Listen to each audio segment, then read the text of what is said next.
Snow flurries danced in the biting wind, spiraling behind the stagecoach as it creaked to a halt in front of Silver Creek's general store. Lin Mai clutched her worn carpet bag tighter, peering through the frosted window at the small frontier town buried under a fresh layer of December white. At 38, with jet black hair pulled into a severe bun and eyes that held the weight of too many goodbyes, she was a stark contrast to the rugged landscape. She stepped down from the coach, the icy air instantly cutting through the thin silk of her light-colored traditional cheongsam. It was the only dignified garment she had left, a remnant of a life in San Francisco that had evaporated along with her late husband's fortune and health. The town stretched before her, a single rutted street lined with buildings huddled against the cold.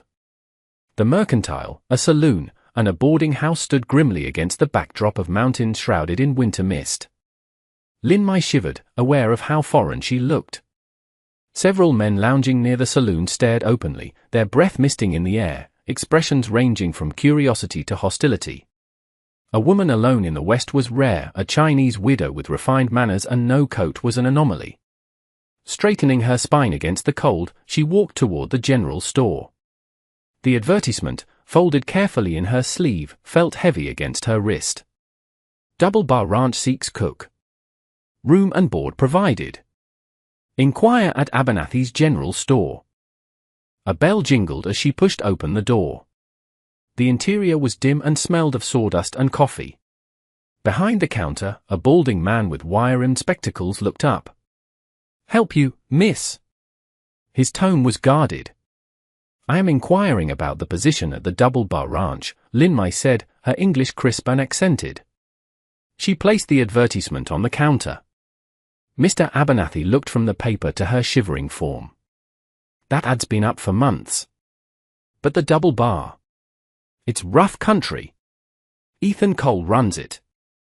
It's 20 miles out, and frankly, miss, you don't look dressed for a winter ride, let alone ranch work." "I assure you, Mr. Abernathy, I am capable," Lin Mai lied smoothly. In San Francisco, she had servants. But desperation was a powerful teacher. "I have no family, no money, and nowhere else to go. I need this position." The door opened behind her, letting in a gust of snow. A tall man stomped his boots, shaking off the white powder. He was broad-shouldered, wearing a heavy shearling coat and a Stetson pulled low. His face was weathered, eyes the color of steel. "Supplies ready, Abernathy?" the man asked, his voice a deep rumble. "Just about, Ethan," the storekeeper said, looking nervous. "This lady is here about the cook job." Ethan Cole turned, his gaze sweeping over Lin Mai. He took in the delicate cheongsam, the city shoes, and the carpet bag. "You ever cook for 15 men in a blizzard?" "No, Mr. Cole. But I am willing to learn. I need a cook, not a student. It's hard work." Up at 4, wood stove, hauling water, he turned back to the counter. "Not a place for a lady, especially not one dressed like that." "My husband died 3 months ago," Lin Mai said, her voice steady despite the cold seeping into her bones. "I sold everything to pay his debts. I have slept in train stations and eaten charity scraps. I am stronger than I appear, Mr. Cole. And I suspect you are desperate, or the position would not still be vacant." Ethan paused, looking at her again. He saw the steel behind her dark eyes. "Can you ride a wagon without complaining?" "I can." "Pack your things. We leave in 10 minutes." He started to walk away, then stopped. The last cook walked off into the snow because the silence drove him mad. "It's a lonely life.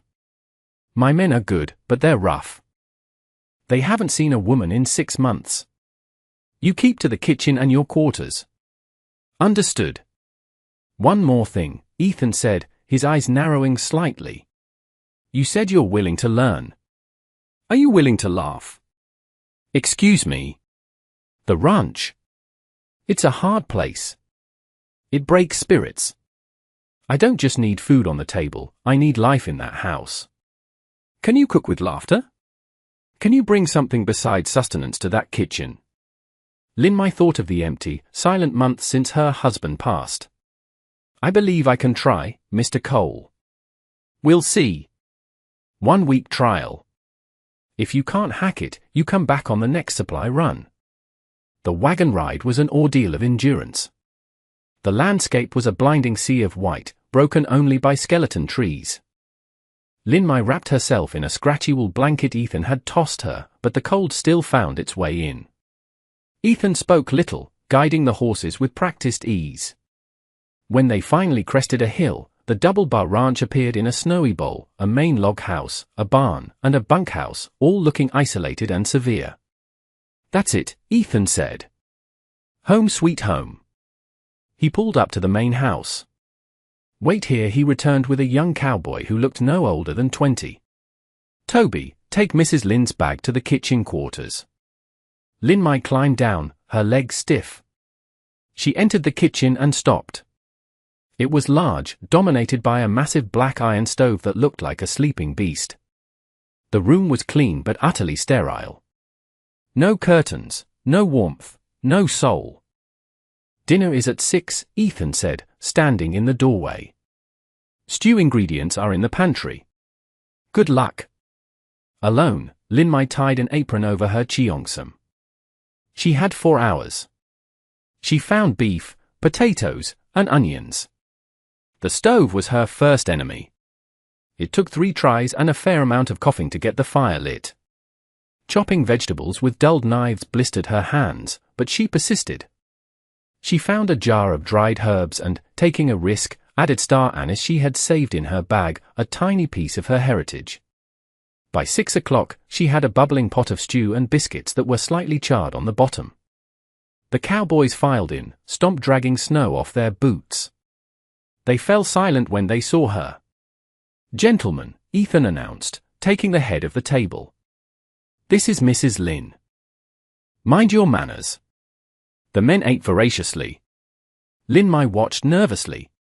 Finally, Toby wiped his mouth. "This stew. It tastes different." "Good different. What's in it?" "Just a little spice from home," she said softly.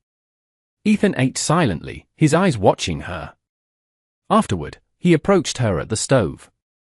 Biscuits were burnt. "The oven runs hot on the right," she countered. "I will adjust tomorrow." The stew was good, he admitted. But the kitchen is still quiet. Rome was not built in a day, Mr. Cole. Nor is laughter manufactured on command. The week passed in a blur of exhaustion. Lin Mai woke before dawn, breaking the ice on the water barrel. She learned the stove's temperament. She scrubbed the floors and mended the men's torn shirts in the evenings. She was surviving, but just barely. The second morning, disaster struck. She was rushing to prepare breakfast when she slipped on a patch of water she'd spilled. The tray of eggs went flying, and the coffee pot boiled over, extinguishing the fire. "Damnation," she hissed in Cantonese. "Language, Mrs. Lin," Ethan's voice came from the doorway.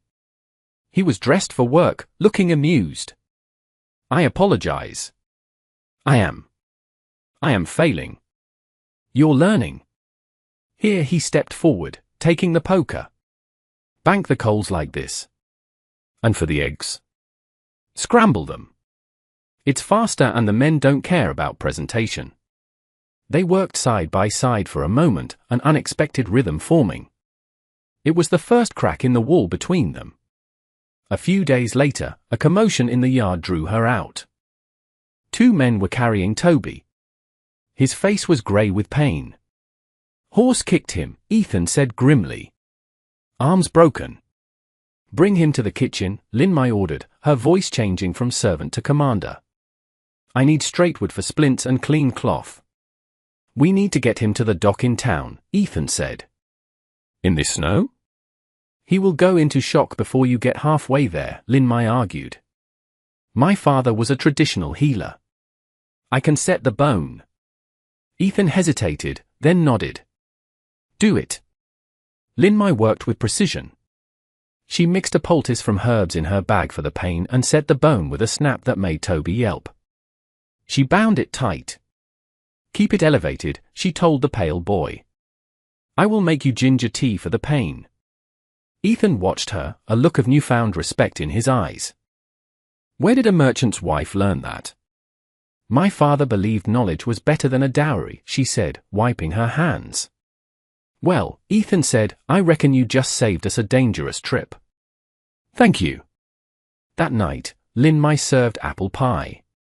She had found the recipe in an old, dust-covered book in the pantry. When she placed it on the table, the tired men cheered. Pie! Toby yelled, waving his good arm. I think I'm in love. Get in line, another cowboy, Gus, grunted. Even Ethan smiled, a genuine expression that transformed his face. Not bad, Mrs. Lin. Not bad at all.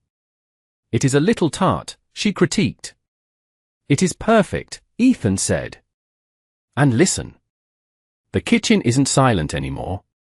She listened. The men were joking, teasing Toby, complimenting the food. The cold room felt warm. You asked for laughter, she said to Ethan. And you delivered. As Christmas approached, the ranch transformed. Lin Mai sewed curtains from spare fabric. She placed evergreen boughs on the mantel.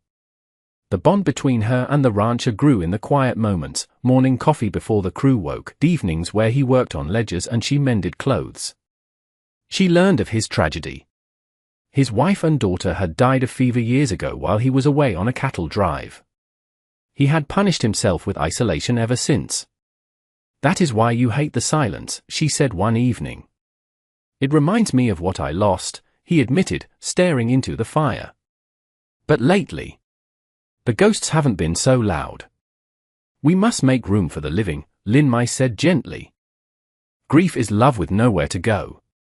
You must give it a new direction. Ethan looked at her, seeing not a cook, but a woman of immense strength and grace. There is a dance in town on Christmas Eve. The men are going. That sounds nice for them. I was hoping. Perhaps you would accompany me. I have a sleigh. Lin Mai looked down at her faded cheongsam. I have nothing appropriate to wear, Ethan. I would shame you. You could never shame me. He stood up and went to a chest in the corner. He pulled out a bundle. This is wool fabric. Navy blue. I bought it in town last week. I noticed you were shivering. Lin Mai touched the fabric, tears pricking her eyes. Thank you. She spent the next night sewing, creating a dress that blended her traditional style with Western practicality, a high collar but with a full skirt and warm lining. On the day of the dance, a blizzard began to roll in. The sky turned a bruised purple. Storm's coming, Gus warned. A bad one. We need to get the herd to the South Valley, Ethan said, his face hardening. Forget the dance. We have work to do. The men rode out. Lin Mai stayed behind, preparing for the worst. The wind began to howl like a banshee. Snow slammed against the house. She kept the stove roaring, boiling water, baking bread, making gallons of coffee. Hours passed. The men returned in groups, frozen and exhausted. But Ethan didn't return. He went after a stray calf near the ridge, Toby said, shivering violently. He sent us back. He is a fool, Lin Mai said, fear gripping her heart. She paced the kitchen. The clock ticked. Midnight approached. The storm raged. Finally, unable to wait, she grabbed a lantern and a heavy coat. Mrs. Lin, you can't. Gus shouted. I am not letting him die in the snow. She opened the door and was nearly blown back. But then she saw it, a faint light in the distance. A horse stumbling. She ran out, the snow waist deep. Ethan fell from his horse just as she reached him. He was blue-lipped, clutching a shivering calf. Ethan! She dragged him up. Walk! You must walk! With a strength she didn't know she possessed, she helped him to the porch where the men grabbed him.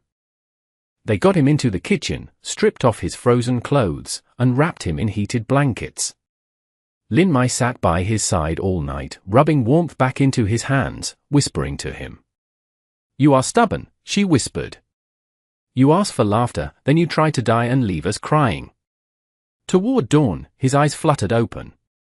He looked at her, his vision clearing. Margaret. No, she said softly. It is Lin Mai. Lin Mai, he rasped. You came out. In the storm. Someone had to fetch the boss. He reached out, his hand covering hers. I thought I saw an angel. Turns out it was just a stubborn cook. Rest now. By Christmas morning, the storm had broken. The world was buried in white, peaceful and silent. But inside the ranch house, it was warm. The smell of roasting ham and spices filled the air. Ethan came into the kitchen, walking slowly but steadily. The men were already there, drinking coffee. They fell silent as he entered. Merry Christmas, Ethan said.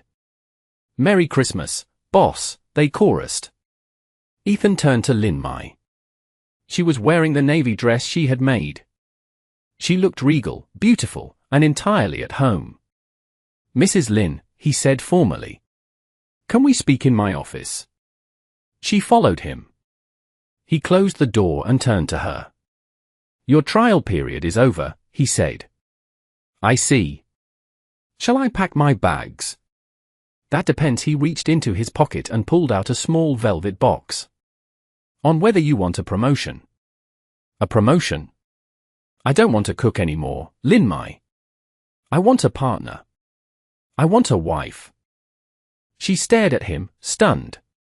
Ethan. We are very different. People will talk. Let them talk.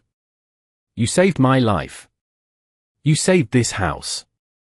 You brought the laughter back. He opened the box to reveal a simple gold band. I love you. I think I have since you threatened me with a ladle. I am a widow with nothing, she whispered. You are a woman with everything I need. He took a step closer. But there is a condition. She smiled, tears spilling over. The laughter? That you promise to keep seasoning our life with it. Even when the cattle stray, even when the winter is long. I promise, she said. I promise to fill this house with so much laughter you will beg for silence. Never, he said, and kissed her. They were married that afternoon in the main room, with Toby as the best man and Gus giving the bride away. It wasn't a traditional wedding, but as they stood before the fireplace, hands joined, Lin Mai knew she hadn't just found shelter. She had found a home. The years that followed saw the Double Bar Ranch flourish. They faced hard winters and droughts, but the house was never silent again. It echoed with the sound of boots, the smell of spices, and above all, the sound of laughter, a recipe for happiness that could withstand any storm. The story of Lin Mai and Ethan teaches us that love and family are not defined by blood or shared origins, but by the willingness to weather the storms of life together. It reminds us that resilience is not just about enduring hardship, but about maintaining the capacity for joy and laughter even in the darkest of winters. Lin Mai's journey shows that forgiveness of the past and the courage to embrace a new future can turn a house of ghosts into a home of warmth. Ultimately, it is a testament to the fact that while survival requires strength, true living requires an open heart. What did you think of Lin Mai's bravery in facing the blizzard to save Ethan? Do you think you could have started over in such a harsh place? Let me know your thoughts in the comments below. If you enjoyed this Christmas tale of love and courage, please subscribe to the channel for more stories from the frontier. Thank you for watching.